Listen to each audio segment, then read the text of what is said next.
بسم الله الرحمن الرحيم الحمد لله رب العالمين والصلاة والسلام على سيدنا محمد وعلى آله وصحبه أجمعين.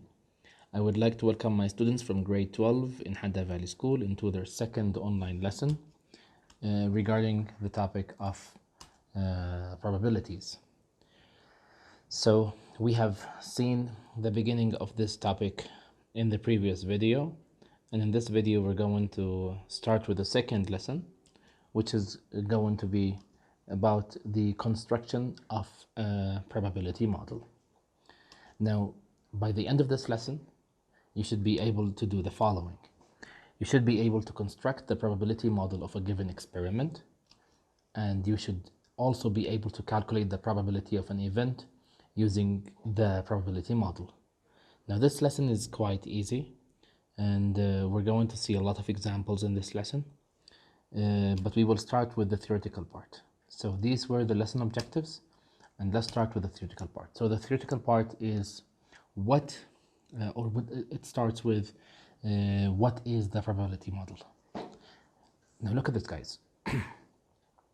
In the previous class, we have defined S as being the sample space. And we said that the sample space can contain a number of events, any number of events. So for example, if you throw a die, you will have 6 events. A, B, 1, 2, 3, 4, 5, 6. If you toss a coin, you will have 2 events, either heads or tails. So the sample space can have any number of events.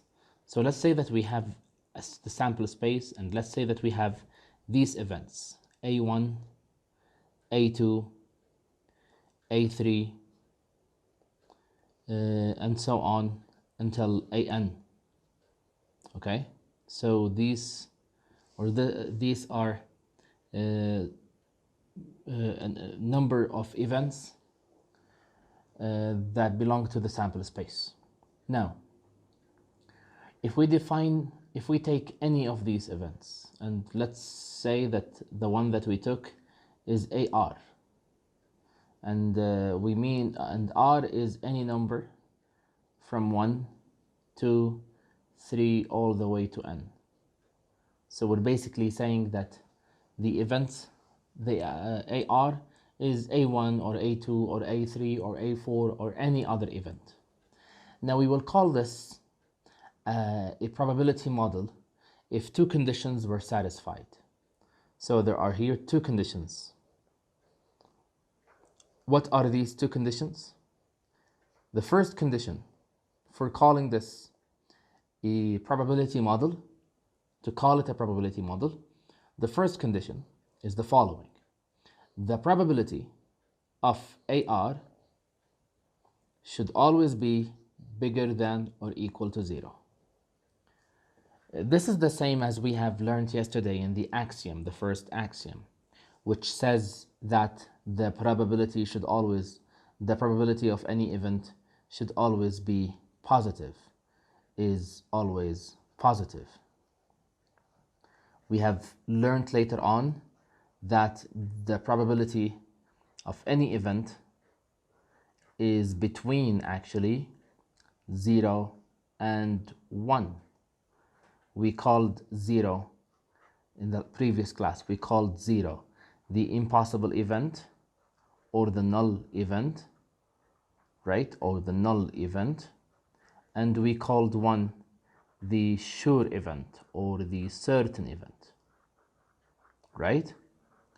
So according to the probability model, the probability model can be constructed if the first condition is met. What is the first condition? The first condition is that the probability of any event from these events is more than or equal to 0. So it should be positive. The second condition, and this condition is also important, that the probability, or it's better to say the sum from R equals 1 to N of all the probabilities should always be equal to 1. So what do we mean by that? to explain the second part, let me give you an example that we are somehow familiar with. Now, let's say that we have one die and this die is thrown, okay? So, there is one die which is thrown. The sample space of this experiment is going to be 1, 2, 3, 4, 5, and 6. We have seen this sample space in the previous video. Now, this is A1, this is A2, this is A3, A4, A5, and A6. The probability of getting 1 is actually 1 over 6. And the probability of getting 2 is also 1 over 6. And the probability of getting 3 is also 1 over 6, and so on until we reach to the probability of getting 6, which is 1 over 6, right? So each probability here is actually positive. It's more than 0. So the first condition is satisfied. Now, the second condition, for this to be a probability model, the second condition is that when you add all of these probabilities, when you add 1 over 6, which is the probability of 1, plus 1 over 6, which is the probability of 2, plus 1 over 6, which is the probability of 3, plus the probability of 4, plus the probability of 5, plus the probability of 6, what you get is 6 as the common denominator, and 1 plus 1, 2, plus 3, plus 1, 3, plus 1, 4, plus 1, 5, plus 1, 6. So you get 6 in the numerator. So you get 6 over 6, which is 1. So this is the meaning of the second condition. The summation of the probabilities of each event from these events, the summation of all of these probabilities is going to be 1. We call each one of these, we call it a primary event. A primary event. A primary event is the simplest possible event that can be taken from the sample space. So this is a primary event. And you can see in here that we have 6 primary events. So the second condition says that the sum of the probability of all of the primary events should be equal to 1. If these two conditions are met, if both of these conditions are satisfied, then we can call something like this, a probability model. So this is now a probability model. Why is it a probability model again? Because of 2 reasons. Because it satisfies 2 conditions. What is the first condition? All of the probabilities of the primary events are more than 0. Each one of them is more than 0. This is the first condition. The second condition, the sum of the probabilities of all of the primary events is equal to 1. So this is simply a construction of a probability model. Now, how do you expect questions regarding this? Let's see some exercises. Now, the first exercise says the following. Which of the following represents a probability model? Now, we have here a sample space, S, which contains 4 events, A1, A2, A3, A4. So we have 4 primary events. The probability of A1 is 3 over 7. The probability of A2 is 1 over 7. The probability of A3 is 2 over 7. And the probability of A4 is 1 over 7. So does this represent, the question is, does it represent a probability model? Is it a probability model or not? Okay, so to check that, first of all, we have to check the 2 conditions. So first of all, we have to check if the probability of each event is more than or equal to 0. Is this satisfied? So since the probability of A1 is more than or equal to 0, and also because it's 3 over 7, is positive. The probability of A2 is more than or equal to 0 because it's also positive. The probability of A3 is more than or equal to 0 because it's also positive, it's 2 over 7. And the probability of A4 is more than or equal to 0 because it's positive. So therefore, the probability of AR is more than or equal to 0. So the first condition is satisfied, which means that the probability of each primary event is now more than or equal to 0. So the first condition is good. The second condition states the following. So in the second condition, we need to add them. We need to find the sum of them, and then we will check if this summation is going to be equal to 1 or not. So we will take the probability of A1 plus the probability of A2 plus the probability of A3 plus the probability of A4. And we will attempt now to add all of them. So the probability of A1 is 3 over 7 plus the probability of A2 is 1 over 7 plus the probability of A3 is 2 over 7 and the probability of A4 is 1 over 7. Now let's add these. We have the merit of a common denominator, so we just write it down. So with the denominator is 7. We will just add the numerators, which are 3 plus 1 plus 2 plus 1.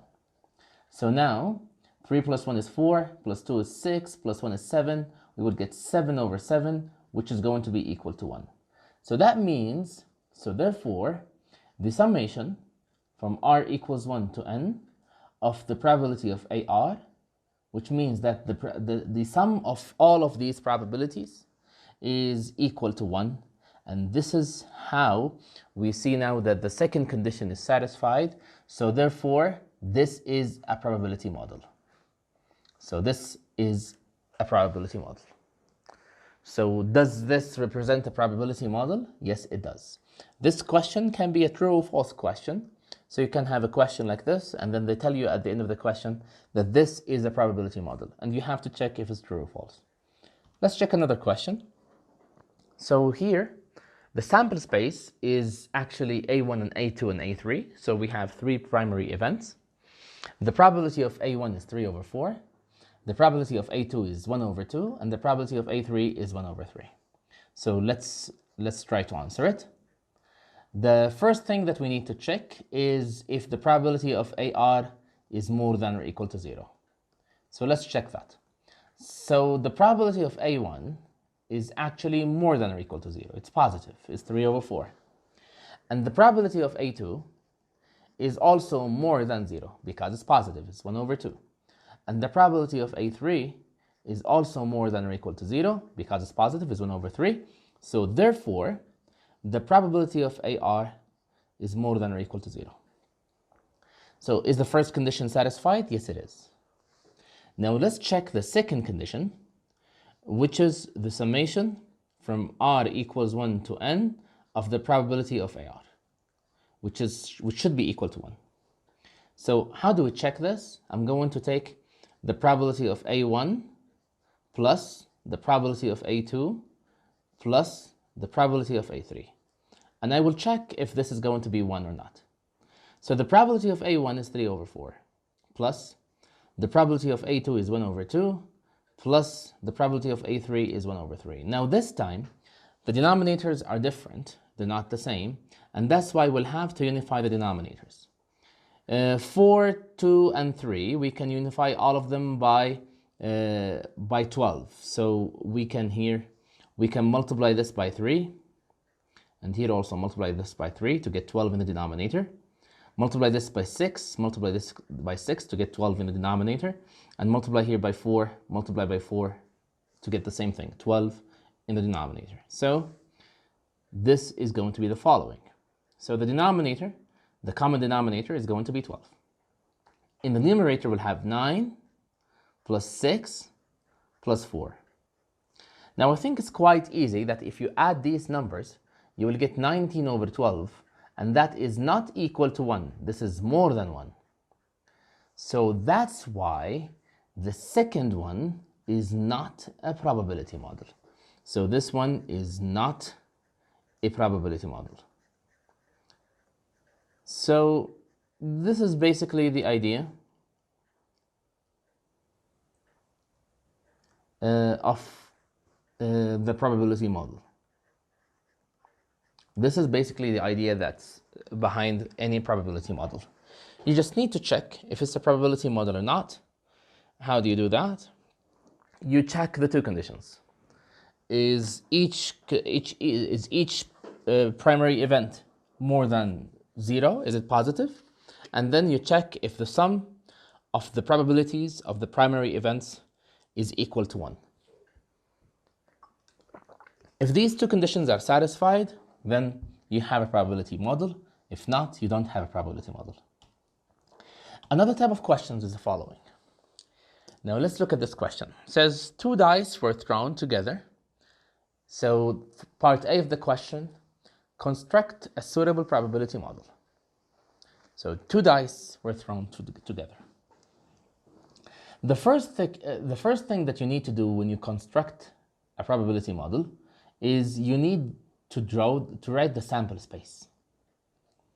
Now look at this, guys. I have 2 dice this time, not only 1 die. So I have 2 dice. So this is one of them, and of course each die is going to have numbers from 1 to 6. So let's say that this is the first die, for example.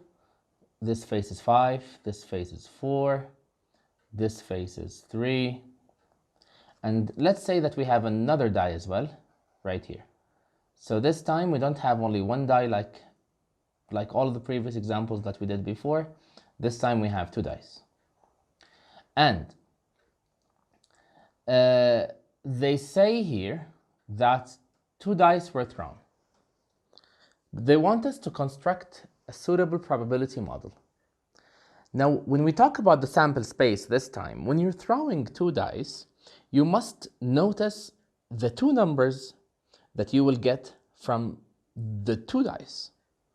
So you will notice the number on the first die, and you will notice the number on the second die as well. So your results are not going to be only 1 number.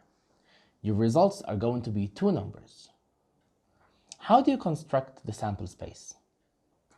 Now, there is a way that I really like to do whenever you want to find the sample space of such an experiment. So I'll teach you this way now. If you have the sample space of 2 objects, then the best way to find the sample space is by drawing what we call a 2 by 2 table. A 2 by 2 table. What's a 2 by 2 table? It's the following. Look, you're going to make a table, and this table is going to have 6 rows, like this. So this is a table with 6 rows. And you will also, you'll draw a table for the 2 dice. So this is the first die, and this is the second die. The reason I told you it's 6, that you need to draw 6 rows, is because with a die, you will always have 6 results, right? In the second die, let's say that this is the first die, and this is the second die. In the second die, what results do you expect? You expect a 1, or a 2, or a 3, or a 4, or a 5, or a 6. From the first die, you also expect a 1, or a 2, or a 3, or a 4, or a 5, or a 6. So now, by making these columns and rows, you will have what we call a 2 by 2 table. So this is a 2 by 2 table, and we usually use it, or 2-dimensional table. Maybe it's better to call it 2-dimensional table, so 2-dimensional table. And we usually use it whenever our experiment has 2 objects. Like this experiment now, it has 2 objects. Now, how do you get the sample space? The sample space is actually going to be the number of the cells in the table. So how many cells are there in the table? This is your sample space. In our case here, the number of the cells in the table is 36 cells. So you have 36 cells. So these 36 cells are going to be your sample space. The first cell is this one here, and it's going to be 1 from the first die and 1 from the second die. Okay, the second cell is here. It will be 1 from the first die and 2 from the second die. You can see it here, 1 from the first die and 2 from the second die. The third cell is going to be 1 and 3. It's going to be right here. The fourth cell is going to be 1 and 4. It's going to be right here. And I think you can get the idea. You get the idea now. So we're going to keep writing these cells, 1 and 5, 1 and 6, and then 2 and 1, 2 and 2, 2 and 3, 2 and 4, 2 and 5, 2 and 6, and then 3 and 1, 3 and 2, 3 and 3, 3 and 4, 3 and 5, and 3 and 6.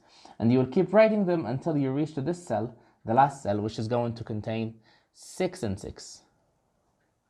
So this is going to be your sample space. It's going to be all the numbers that all the ordered pairs that start from 1, 1 and end at 6, 6. Okay. How many elements do we have in the sample space? Again, how many elements do we have in the sample space? So NS, how much is that? The number of the elements in the sample space is simply the number of the cells in the table. So in this case, we have 36 events, right? 36 primary events. What is the probability of this first event? This first event now is A1. This first event is this second event is A2. This is now A3. This event is A4, and we will keep going on until this event, which is A36. So what is the probability of each event? The probability of A1 is equal to 1, because it's only one element, over how many elements we have in the sample space? We have 36. So it's 1 over 36. And the probability of A2 is also 1 over 36, because it's one number over 36 numbers. And the probability of A3 is the same thing. And we will keep on, we'll keep going on until we reach to the probability of A36, which is going to be also 1 over 36. So this means that the probability of R is always more than or equal to 0. It's bigger than 0. It's all positive. So is the first condition satisfied? Yes, it is. The second condition is the addition, right? Now, notice that 1 over 36, which is the probability of the first one, plus 1 over 36, the probability of the second, plus 1 over 36, the third, plus, and you'll keep going on until 1 over 36. How many times will you do this? You will do it 36 times for each event. So the answer is going to be 36 in the denominator, and in the numerator 1 plus 1 plus 1, and going on plus 1. How many times is this? 36 times. So if you add 1 36 times, you'll get 36. Over 36, you can cancel them together, you'll get 1. So the second condition is also satisfied. So this is your probability model. This is the construction of the probability model. When you construct a probability model, what you need to do is you need to specify the sample space. You have to show the sample space, specify it, write it. You have to know how much is the number of the events in the sample space, and you have to show the probability of each primary event. Okay? And then you add these probabilities and you check that the answer is equal to 1. Okay? So this is the answer to the first question. It's not really likely that you get a question like this in the ministry, because this question is hard to be changed into a true or false question or a multiple choice question. But they can build on a question like this. They can ask you something else from this question. I'll show you now how. So look at this question now. Look at this part. It says calculate the probability of the following events. The first event, the sum of the two numbers on the dice is 7. The second event, the sum of the two numbers on the dice is more than 10. The third event, the sum of the two numbers on the dice is less than or equal to 5. And the fourth event, the same number on both dice. So now this is a question that is likely to be in the ministry, because this part B, can be easily changed into a multiple choice question now. So how do we solve this part? I strongly advise you that you draw something that represents your question. And in my case, again, I am going to draw a 2x2 table, or a 2-dimensional table. So I'm going to have the two events. The question is, do I have to write the first die here and the second die here? Can I change them? Of course you can. The first die is 1, 2, 3, 4, 5, 6. And the second die is 1, 2, 3, 4, 5, and 6. I'll make a table now. Now, this drawing of the sample space is going to make it a lot easier for me now to calculate the events that we want to do, or we want to calculate. And to be clear with you guys, most of the questions that you have in the ministry can be solved by drawing two different kinds of drawings. This is the first kind, which is the two-dimensional table. There is also another kind of drawings that we will see in this next question, and we will know when to use each one of them. If you can draw the problem, or if you can draw the sample space, so you've made yourself a probability model, and you can use that model to solve any problem that you want. Now, let me show you how. I'll show you now how I'm going to use this table that I've just drawn to solve these questions easily. Okay, so the first part, the first one, we have the sum of the two numbers on the dice is 7. So let event A be defined as follows. The sum on the dice is 7. What have I just done is I have defined the problem as an event with a letter. So I gave it any letter. So you can give it any letter. You can give it A, B, C, D, whatever letter you like. So I gave the event the letter A. So it's like defining the event. Now, how do we get a sum on the two dice that is 7? Now I'll have to start looking in the table, and I will start adding these two numbers on the two dice and see if I'm going to get 7 or not. If I add these two numbers, I'm going to get 2, right? If I add these two numbers, I'm going to get 3. Here I'm going to get 4. Here I'm going to get 5. Here I'm going to get 6, because it's 5 plus 1, huh? That's why I'm going to get 6.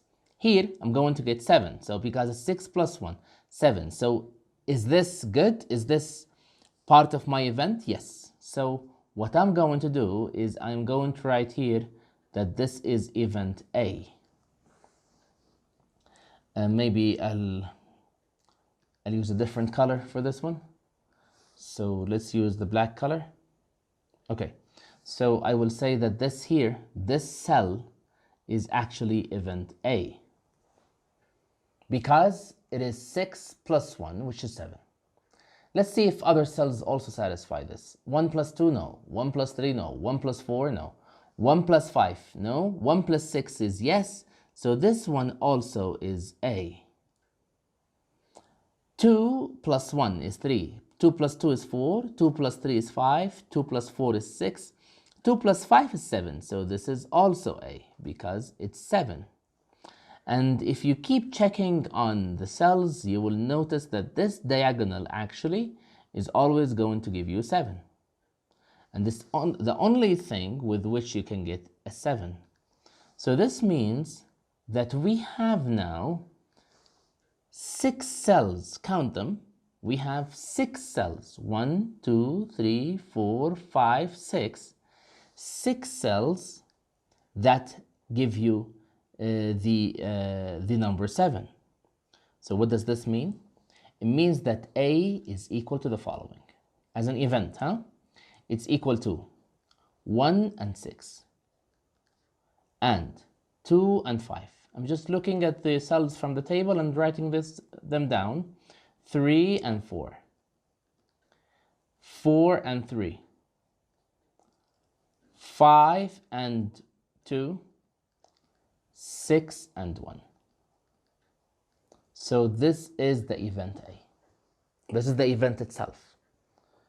They want us to calculate the probability of the event.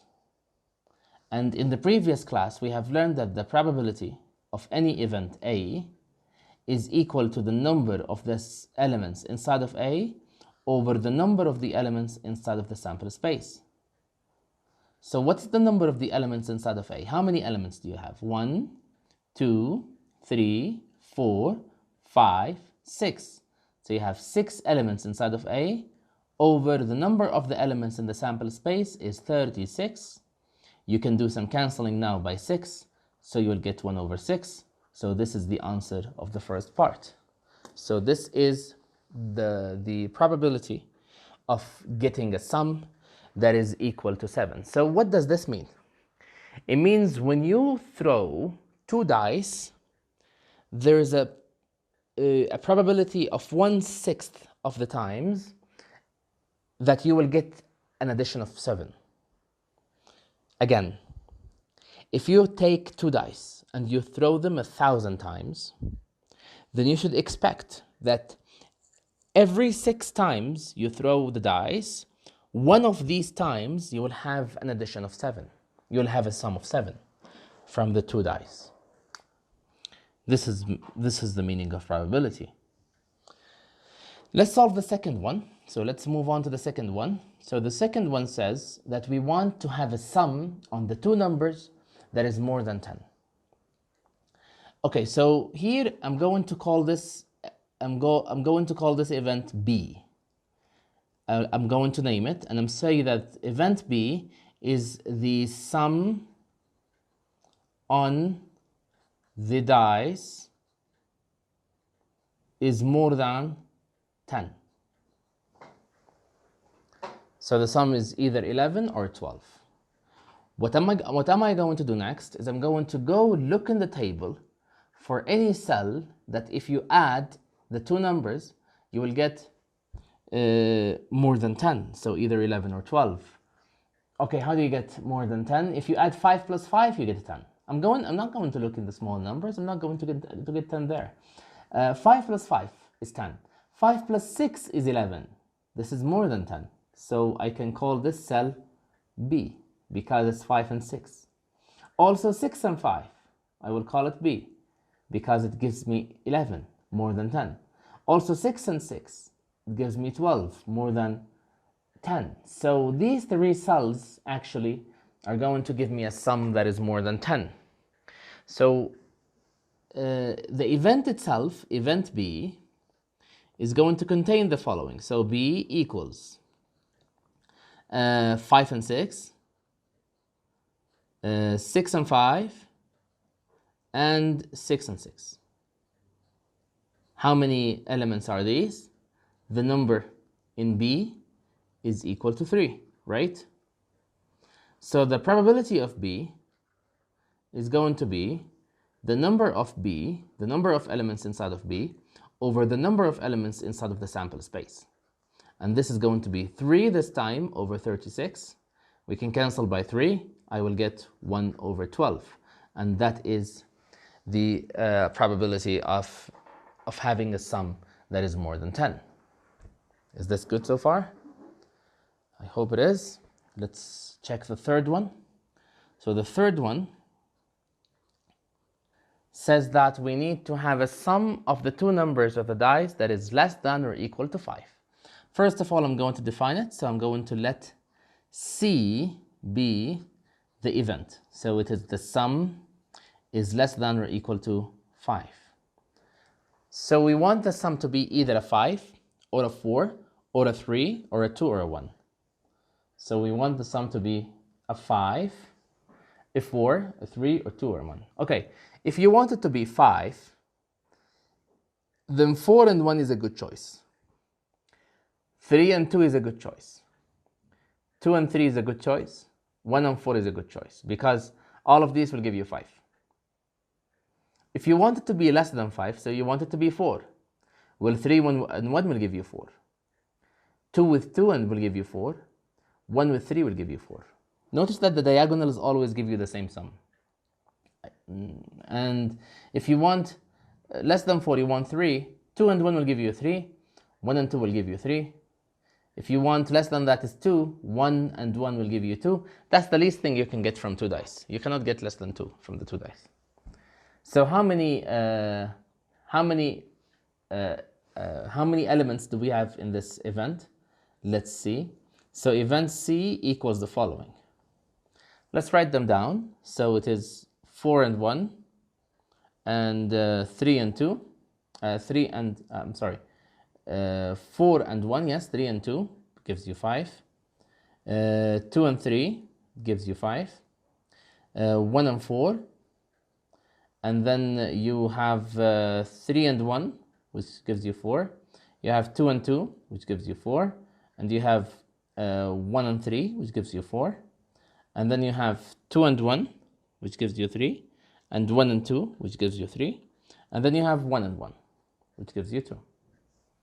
How many elements are there? It's 1, 2, 3, 4, 5, 6, 7, 8, 9, 10.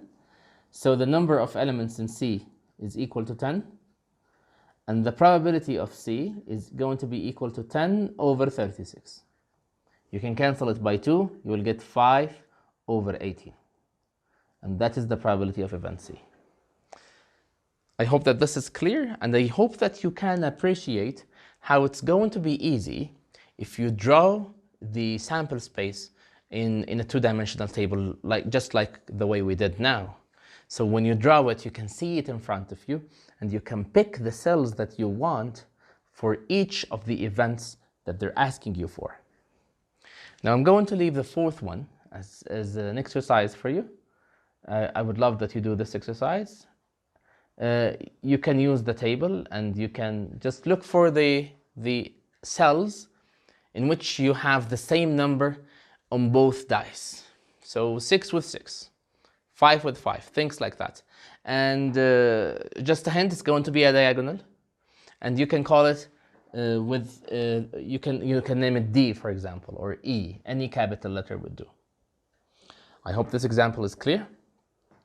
So let's move on to the second exercise. A second exercise, it says the following.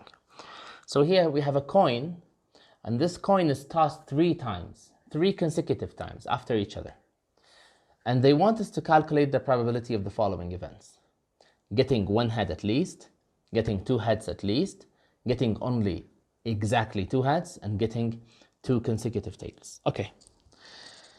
This time, I cannot use a two-dimensional table because I have 1 coin, but this coin is tossed 3 times. So 3 times. If it was tossed 2 times, I can use a two-dimensional table. I'll show you how a two-dimensional table with a coin looks like. It will be a 2 by 2 table, like this. So this is the first toss. It's either head or tail. The second toss is either head and tail. So this place is going to be head, head. This place is going to be head, tail. This is going to be tail, head. And this is going to be tail, tail. This is a two-dimensional table that is used when you have 2 coins or 2 tosses. 1 coin, but you tossed it twice. But this time we have 3 tosses. And usually whenever you have 3 tosses, if you have more than 2, then you cannot use this table. So this table now cannot be used. So what am I going to be using instead? I'm going to use what we call a tree diagram. And a tree diagram is going to make it a lot easier for me now to to solve this problem. Let me show you how. So this is the coin, okay? So how many times am I going to toss it? This is the first time I'm going to toss it. And then this is the second time. And this is the third time. In the first time, I will either have heads or I will have tails, right?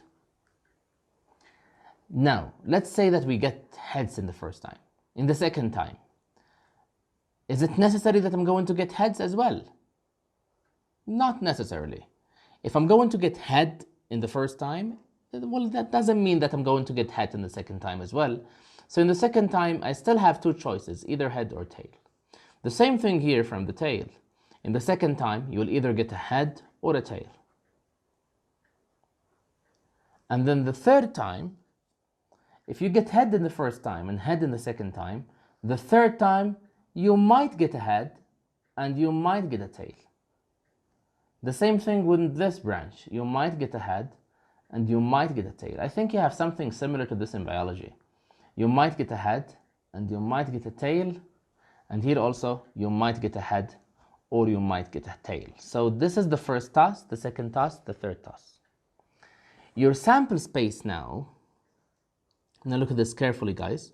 Your sample space now is going to be this branch together. So it's going to be head, head, head. Or head, head, tail. Do you see? Head, head, tail. Or head, tail, head. Head, tail, head. Or maybe head, tail, tail. Head, tail, tail. Or maybe it is tail, head, head. Or maybe it is tail, head, tail. Or maybe it is tail, tail, head. Or maybe it is tail, tail, tail. So this is going to be your sample space. You can write it here in this set. So our sample space is going to be head, head, head. That's the first one. Or head, head, tail. Or head, tail, head. Or head, tail, tail. Or tail, head, head. Or tail, head, tail. Or tail, tail, head. Or eventually tail, tail, tail. So this is our sample space. Notice that the number of the elements in the sample space is going to be 8. This is also something important. The probability of each one of them is going to be 1 over 8. If you add all of them, it's going to be 1. This is the complete probability model. Now, if we want to answer A, we will call it an event. So we will call this event A, which is getting one head at least. One head at least. Okay, let's now list all the possibilities in which we can get one head at least. One head at least means one head or two heads or three heads. So head, head, head works. Head, head, head is good. This is one head at least. All of them actually work. Head, head, tail is good. Head, tail, head is good. Head, tail, tail is good because we want one head at least, remember. Tail, head, tail is good. Tail, tail, head is good. Tail, head, head is good. The only one that is not good is tail, tail, tail because we cannot get one head at least. So how many elements do we have in A? You can see we have 7 elements. So what is the probability of A? It will be 7 over 8. It's the number of A over the number of S. And that's it. That's the first answer. B. So let's name it an event. Let's name it whatever letter you like. Let's name it X. So X is an event of getting 2 heads at least. 2 heads at least. So when we say 2 heads at least, we mean 2 heads or 3 heads. So x is equal to 2 heads or 3 heads. So 3 heads is good. 2 heads is good. 2 heads is good. Head, tail, head is also good. Head, tail, tail is not good. Tail, head, head is good because it's 2 heads. Tail, head, tail is not good. Tail, tail, head is not good. And tail, tail, tail is not good. So I have only these. How many are they? 1, 2, 3, 4. So the number inside of x is equal to 4. So the probability of x is equal to 4 over 8, which is half. So there is a 50 chance percent that we were going to get 2 heads at least. 2 heads or more.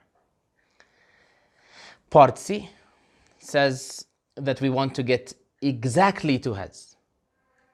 So let's name this event Y, for example, which is exactly 2 heads.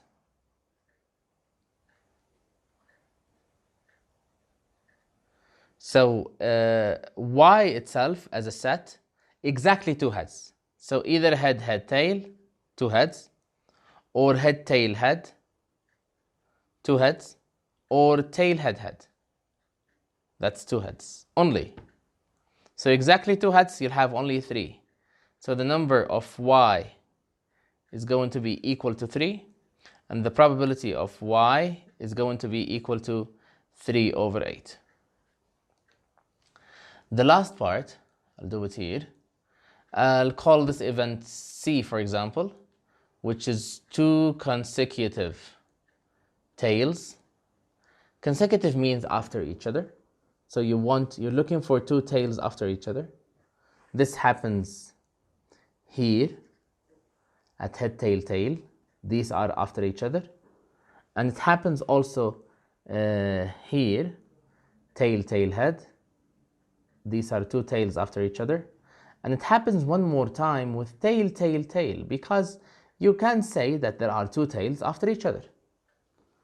So the number of C is equal to 3, and the probability of C is equal to 3 over 8.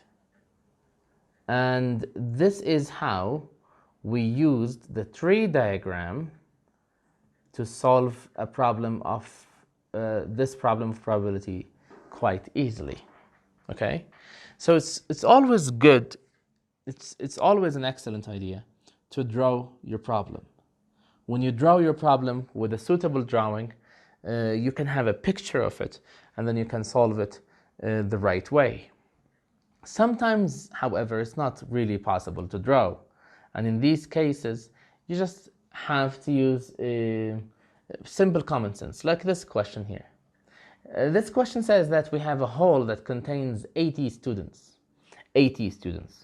and each is studying 1 foreign language only. So each of these 80 students is studying 1 foreign language only. None of them is studying 2 languages together. 35 students of these students are studying English. 25 students are studying French, and the rest are studying German. How much is the rest? The rest is 20, right? 20.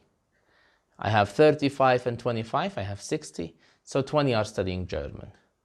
If a student is chosen at random, calculate the probability that this student is studying English. Okay, so this is an event now. So event A is studying English. This needs no drawing. This is really easy. How? What is the number of students studying English? Well, the number is given to me, it's 35. What's the number in the sample space? Well, the number is given to me as well, it's 80 students. So what is the probability of A? The probability of A is going to be 35 over 80. If you cancel it by 5, you will get 7, and by 5, you'll get 60. So this is going to be the probability of A, 7 over 60. And that's it. No need to draw, just use the numbers that you have in the question and find the probability that you want to do. Okay? Let's show you another one. B, studying French.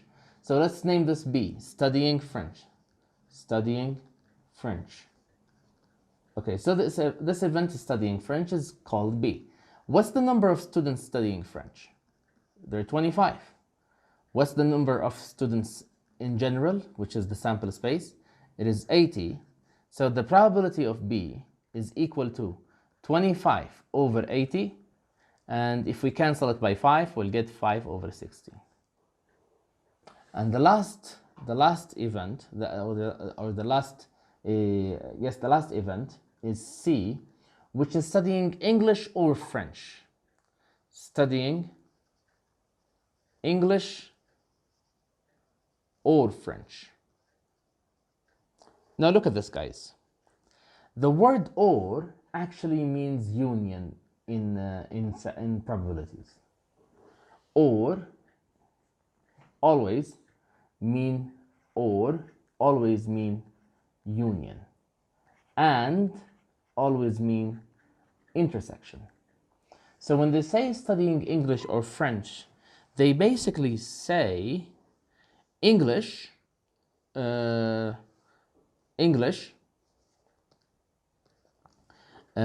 was event A, so English A, or union, French, which we called it event B. So C is actually equals to A union B. Good. Now pay close attention to the following. We want the probability of C. It's going to be the probability of A union B. We have taken in the previous class that this can be calculated using a general theorem, which is theorem 4, a general formula, which is the probability of A plus the probability of B minus the probability of A intersection B, or AB. What does the intersection mean again? Look at the top of the slide. The intersection means and. So what does this mean? It means the probability of a student studying English and French. Do we have any student who's studying English and French? The question says that each student is studying one foreign language only. So do we have any student who's studying English and French? We don't. So this is going to be phi. These two events are mutually exclusive. So the probability of A, we found it, is 7 over 16. The probability of B is 5 over 16 minus the probability of phi. The probability of phi is equal to 0 according to the first theorem that we studied yesterday. So the probability of C is going to be 7 over 16 plus 5 over 16.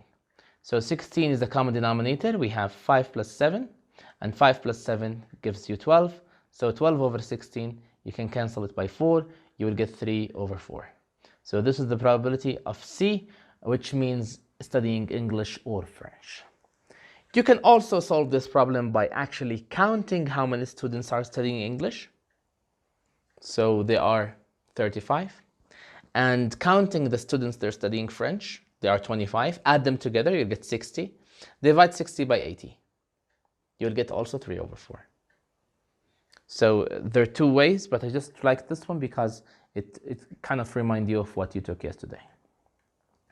So these are all the exercises that I want to discuss with you today.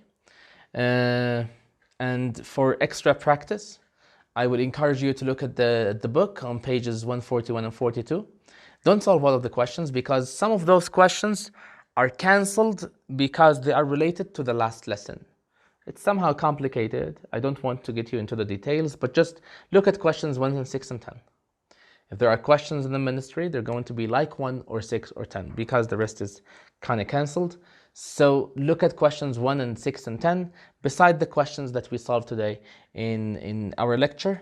And I'm going to see you tomorrow, inshallah, with the third video on probabilities, in which we're going to discuss the third lesson. It's going to be an important lesson, which is about the conditional probability and the independent events.